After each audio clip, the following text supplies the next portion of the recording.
Hello बच्चों, आज फिर से स्वागत है आपका एक क्लासेस में। अब मैं आप लोगों के लिए आज देखो एक क्वेश्चन लेके आया हूँ। स्थिर वैद्युतिकी में गॉस के प्रमेय की सहायता से कूलाम के नियम का निगमन कीजिए। अब हमें क्या करना है, स्थिर वैद्युतिकी में गॉस की प्रमेय की सहायता से कूलाम के नियम का सत्यापन करना है, मतलब कूलाम का नियम सिद्ध करके दिखाना है गॉस की प्रमेय की सहायता से। ठीक है। अब गॉस की प्रमेय अगर हमें लागू करनी है तो सबसे पहले बनाना होगा एक बंद पृष्ठ। क्या बनाना होगा? एक बंद पृष्ठ बनाते हैं। सबसे पहले हम क्या करेंगे, जैसे हमने क्या किया था, गॉस की प्रमेय सिद्ध करी थी तो उसके लिए बंद पृष्ठ बनाया था। इसी प्रकार से इसमें भी बिल्कुल सेम टू सेम एक बंद पृष्ठ बनाए। सबसे पहले हमने क्या बनाया, एक बंद पृष्ठ बनाया इस तरीके से। ठीक है, एक बंद पृष्ठ बनाया। इस बंद पृष्ठ के अंदर मैंने एक बिंदु लिया। ठीक है, उसका नाम दे दिया ओ। उस बिंदु को क्या नाम दे दिया मैंने? ओ। ठीक है, इस ओ बिंदु पर ठीक है कोई प्लस क्यू आवेश स्थित था। इस ओ बिंदु पर कोई प्लस क्यू आवेश स्थित था। ठीक है, इस प्लस क्यू आवेश ठीक है आर दूरी पर यहाँ पर कोई बिंदु पी था। क्या था भैया? बिंदु पी, जिस पर विद्युत क्षेत्र की तीव्रता थी ई। ठीक है, इस बिंदु पी पर विद्युत क्षेत्र की तीव्रता थी ई। ठीक है, बिंदु ओ पर प्लस क्यू आवेश स्थित था। इस बिंदु ओ से आर दूरी पर, ठीक है आर दूरी भी थी, तो आर दूरी दर्शा दो। देखो जरा ध्यान से, यहाँ पर हम आर दूरी दर्शाएंगे। यहाँ से यहाँ तक की दूरी आर है। बिंदु ओ से लेकर बिंदु पी तक की दूरी क्या है? आर है। ठीक है, अब इस बिंदु ओ से आर दूरी पर बिंदु पी पर विद्युत क्षेत्र की तीव्रता ई है। ठीक है, और ये पूरा का पूरा एक क्या है? बंद पृष्ठ है। क्या है? एक बंद पृष्ठ। ये क्या है भैया? एक बंद पृष्ठ। ठीक है, इस बंद पृष्ठ के अंदर प्लस क्यू आवेश स्थित है बिंदु ओ पर। ठीक है, हमें पता है प्रत्येक पृष्ठ छोटे छोटे खंडों या अवयवों से मिलकर बना होता है, जिन्हें हम बोलते हैं क्षेत्रफल अवयव। क्या बोलते हैं भाई? क्षेत्रफल अवयव। ठीक है, इसी प्रकार से हमने बोला यहाँ पर ये पृष्ठ भी छोटे छोटे खंडों या अवयवों से मिलकर बना हुआ। ठीक है, इसमें जो छोटे छोटे खंड या अवयव होना क्षेत्रफल अवयव बोलते हैं। ठीक है, हमने यहाँ पे इस बिंदु पी पर ही इधर की ओर मैंने मान लिया एक क्षेत्रफल अवयव। ठीक है, क्षेत्रफल अवयव मैंने कह दिया। क्षेत्रफल अवयव एक सदिश राशि होती है, और सदिश राशि में क्या होती है? दिशा। तो क्षेत्रफल अवयव की दिशा पृष्ठ के बाहर की ओर होती है हमेशा। ठीक है, मैंने कहा क्षेत्रफल अवयव की दिशा भी इधर की ओर ही थी, विद्युत क्षेत्र की दिशा में ही। ठीक है, वो मैंने कह दिया डी ए है। ठीक है, तो क्षेत्रफल अवयव डी ए और विद्युत क्षेत्र की तीव्रता ई, इसके बीच में जो बनने वाला कोण है थीटा, ठीक है, वो एक दूसरे के ये जब समांतर होंगे, इनके बीच में जो कोण बनेगा वो 0 डिग्री का बनेगा। कितने डिग्री का कोण बनेगा? 0 डिग्री का। ठीक है, इसमें ये डायग्राम बन रहा है, कोई दिक्कत तो नहीं है। अब इसमें थोड़ी सी थ्योरी बोल लेंगे हम। पहले देखो हमने क्या क्या माना है इसमें। माना किसी बंद पृष्ठ में बिंदु O पर प्लस क्यू आवेश से आर दूरी पर बिंदु P पर विद्युत क्षेत्र की तीव्रता E तथा क्षेत्रफल अवयव डी ए के बीच बनने वाला कोण थीटा है। ठीक है, हमें गॉस के प्रमेय की सहायता से कूलाम के नियम का निगमन या सत्यापन करना है। बस इतनी थ्योरी इसमें लिखनी। ठीक है, वही मैं जरा लिखता हूं यहाँ पर। देखो, माना किसी बंद पृष्ठ में किसी बंद पृष्ठ में बिंदु O पर किसी बंद पृष्ठ में बिंदु O पर प्लस क्यू आवेश से, ठीक है, प्लस क्यू आवेश से आर दूरी पर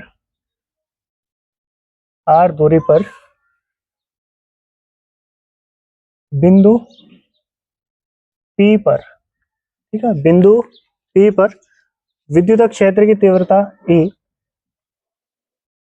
विद्युत क्षेत्र की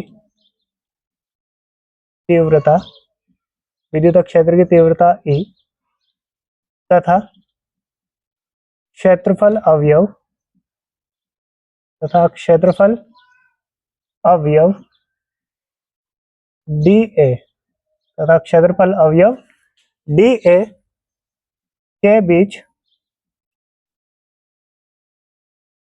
बनने वाला कोण थीटा है। बनने वाला कोण थीटा है। ठीक है, हमें क्या करना है, गॉस के प्रमेय की सहायता से कूलाम के नियम का निगमन करना है, मतलब सत्यापन करना है इसका। ठीक है, तो हम यहाँ लिखेंगे, हमें गॉस की प्रमेय की सहायता से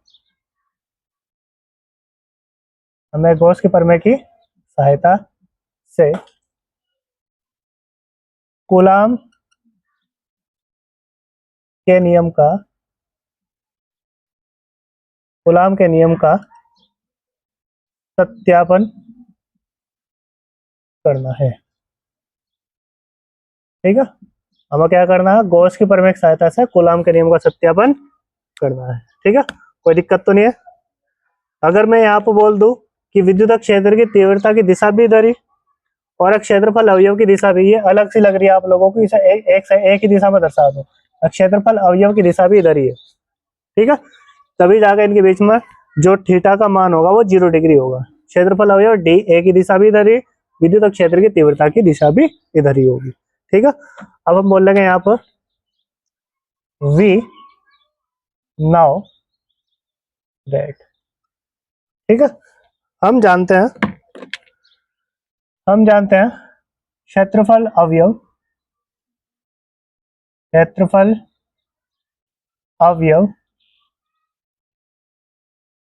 DA से होकर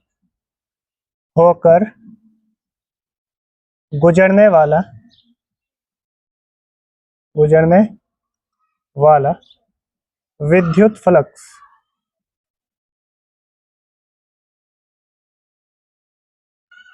क्षेत्रफल अवयव DA से होकर गुजरने वाला विद्युत फ्लक्स, उसके लिए फॉर्मूला होता है हमारा d phi equal to E dot DA cos theta. ये फॉर्मूला होता है भाई विद्युत फ्लक्स के लिए। क्षेत्रफल अवयव DA से होकर गुजरने वाला विद्युत फ्लक्स होता है d phi equal to E dot DA cos theta, ये होता है। अब हमने कहा क्योंकि थीटा तो आप लोगों को यहाँ पे दिखाई दे रहा होगा, थीटा का मान कितना है यहाँ पर 0 डिग्री, हमने कहते हैं 0 डिग्री है, तो d phi equal to E dot DA cos theta की वैल्यू कितनी होगी, 0 डिग्री। ठीक है, तो हमने कहा यहाँ पर देखो d फाई इक्वल टू कोस 0 की वैल्यू कितनी होती है बताओ, कोस 0 की वैल्यू 1 होती है, तो मैंने कहा E डॉट DA। ठीक है, कोस 0 की वैल्यू कितनी होगी 1, और 1 की मल्टीप्लाई करोगे तो आप लोगों को प्राप्त होगा d phi equal to E dot DA, ये प्राप्त होगा। ये जो विद्युत फ्लक्स प्राप्त हुआ हमें, ये क्षेत्रफल अवयव DA से होकर गुजरने वाला विद्युत फ्लक्स प्राप्त हुआ। लेकिन हमें क्या करना, इस संपूर्ण पृष्ठ से होकर गुजरने वाला कुल विद्युत फ्लक्स निकालना। तो हम कहेंगे यहाँ पर अतः संपूर्ण पृष्ठ से होकर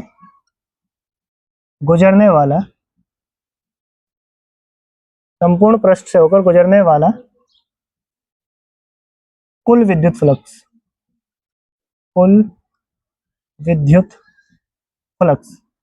ठीक है, संपूर्ण पृष्ठ से होकर गुजरने वाला कुल विद्युत फ्लक्स अगर हम निकाल लेंगे तो इसका हम क्या कर देंगे, समाकलन कर देंगे। ठीक है, तो हमने क्या करा यहाँ पर, समाकलन करा d फाई इक्वल टू समाकलन E डॉट DA, इसका भी हमने क्या कर दिया, समाकलन। ठीक है, और मैंने आप लोगों को बता रखा समाकलन केवल इसका होता है, बताओ, समाकलन उनका होगा जिसमें कोई भी परिवर्तन होता हो। यहाँ पर विद्युत क्षेत्र की तीव्रता कांस्टेंट है, तो इसका कोई समाकलन नहीं होना चाहिए यहाँ पर। तो हम कह सकते हैं, इधर देखो यहाँ से क्या होगा, d फाई तो मैंने जो का तो लिखा अभी तक, इसका समाकलन खोला नहीं यहाँ पर। फिर मैंने क्या करा, ये E जो विद्युत क्षेत्र की तीव्रता थी इसे समाकलन से बाहर ले लिया, समाकलन किसका होगा यहाँ पर, डी ए का, क्योंकि इसके आगे क्या लगा हुआ, डी फॉर डेविएशन, यानी कि इसमें परिवर्तन होता। ठीक है, तो यहाँ पर डी फाई का समाकलन क्या होगा, फाई, फाई नेट, यानी कि कुल विद्युत फ्लक्स आया यहाँ पे। ठीक है, तो ई डॉट डी ए का समाकलन खुल का क्या होगा, ए। बताओ यहां तक किसी कोई दिक्कत, कोई परेशानी है तो नहीं। अब मैंने कहा यहाँ पर इसे समीकरण फर्स्ट मान लो, कोई दिक्कत तो नहीं यहाँ तक। अब हमने कहा गॉस की प्रमेय से, गॉस की प्रमेय से, गॉस की प्रमेय क्या होती है, phi net equal to Q upon epsilon naught. ये भी ये गॉस की प्रमेय होगी, इसमें भी हम क्या करते हैं, कुल विद्युत फ्लक्स निकालते हैं। ठीक है, तो phi net equal to Q upon epsilon naught होगा। ठीक है, तो देखो समीकरण फर्स्ट में भी कुल विद्युत फ्लक्स निकालना हमने, समीकरण सेकंड में भी कुल विद्युत फ्लक्स निकालना। ठीक है, तो अब हम क्या करते हैं, देखो जरा ध्यान से, यहाँ पर समीकरण फर्स्ट और सेकंड दोनों से मान बराबर करते हैं इनके। हमने कहा समीकरण फर्स्ट व समीकरण सेकंड से, समीकरण फर्स्ट और समीकरण सेकंड से दोनों से गए, तो इसमें कुल विद्युत फ्लक्स क्या प्राप्त हुआ हमें, ई डॉट ए, ये प्राप्त हुआ। ठीक है, बराबर, फिर यहाँ पर देखो इसमें क्या प्राप्त हुआ, कुल विद्युत flux Q upon epsilon not.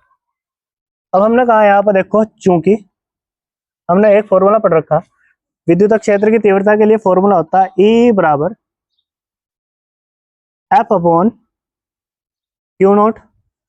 सबसे पहले विद्युत क्षेत्र की तीव्रता पढ़ाई थी मैंने आप लोगों को, उसका फॉर्मूला बताया था ई बराबर एफ अपॉन क्यू नॉट, ये फॉर्मूला होता है हमारा, है ना। इसी तरीके से यहाँ पर देखो ए क्या है, क्षेत्रफल, क्षेत्रफल किसका, इस पृष्ठ का, ये बंद पृष्ठ किसके आकार का दिखाई दे रहा है आप लोगों को, गोलाकार दिखाई दे रहा। ठीक है, तो इसका क्षेत्रफल क्या होगा, 4 पाई आर स्क्वायर, ये होगा। ई की जगह ये रखोगे, ए की जगह ये रखो, ई की जगह क्या लिखोगे, एफ अपॉन क्यू नॉट। ठीक है, फिर इसके गुणा में क्या होगा, यहाँ पर ए की जगह, ए का मान क्या, 4 पाई आर स्क्वायर, हमने कहा 4 पाई आर स्क्वायर बराबर क्यू अपॉन एप्सिलॉन नॉट। यहाँ तो कोई दिक्कत। अब जो चीज बटे के भी बटे में होता, ठीक है, उनकी क्रॉस मल्टीप्लाई कर दो। देखो इस क्यू की गुणा क्यू नॉट के साथ कर दो, क्यू की गुणा क्यू नॉट के साथ करोगे तो एफ बराबर आप लोगों को प्राप्त होगा, यहाँ पर देखो एफ गुणा 4 pi r square equal to q, इसके गुणा में क्या आ जाएगा, क्यू नॉट, और अपॉन में क्या है इसके, एप्सिलॉन नॉट। हमें क्या निकालना है, यहाँ पर बल निकालना है, दो बिंदु आवेशों के बीच लगने वाला बल। ये देखो बल एफ दिख रहा है यहाँ पर, तो इसे अकेला छोड़ो, जो चीज के गुणा में बराबर में जाकर बटे में। मैंने कहा यहाँ पर एफ बराबर, देखो यहाँ पर क्या होगा, Q into Q naught, upon में क्या आएगा इसके 4 पाई आर स्क्वायर, और गुणा में क्या है इसके, एप्सिलॉन नॉट। ये आ गया यहाँ पर। ठीक है, अब इसे सही करके लिखोगे, देखो जरा ध्यान से, एफ बराबर 1 अपॉन, ठीक है, क्यू नॉट को मैंने अलग करके लिख दिया, तो यहाँ पर एक था इसके गुणा में मैंने एक लिख दिया, तो बटे में देखो क्या लिखेगा इसके, 4 पाई जोगा दो, एप्सिलॉन नॉट को इधर लिख दो, गुणा में आगे पीछे करके लिख सकते हैं, 1 upon 4 pi epsilon naught into Q not, और अपॉन में इसके अगर आर स्क्वायर लिख दो। देखो जरा ध्यान से, ये पूरा का पूरा जो नियम है, ये किसका नियम है, कूलॉम का। तो एफ बराबर 1 upon 4 pi epsilon naught into Q naught upon R square, यही क्या है, कूलॉम का नियम, यही कूलॉम का नियम है। ठीक है, यही क्या है, कूलॉम का नियम है, और यही चीज हमें क्या करनी थी, सिद्ध करके दिखानी थी। ठीक है, नोट करो।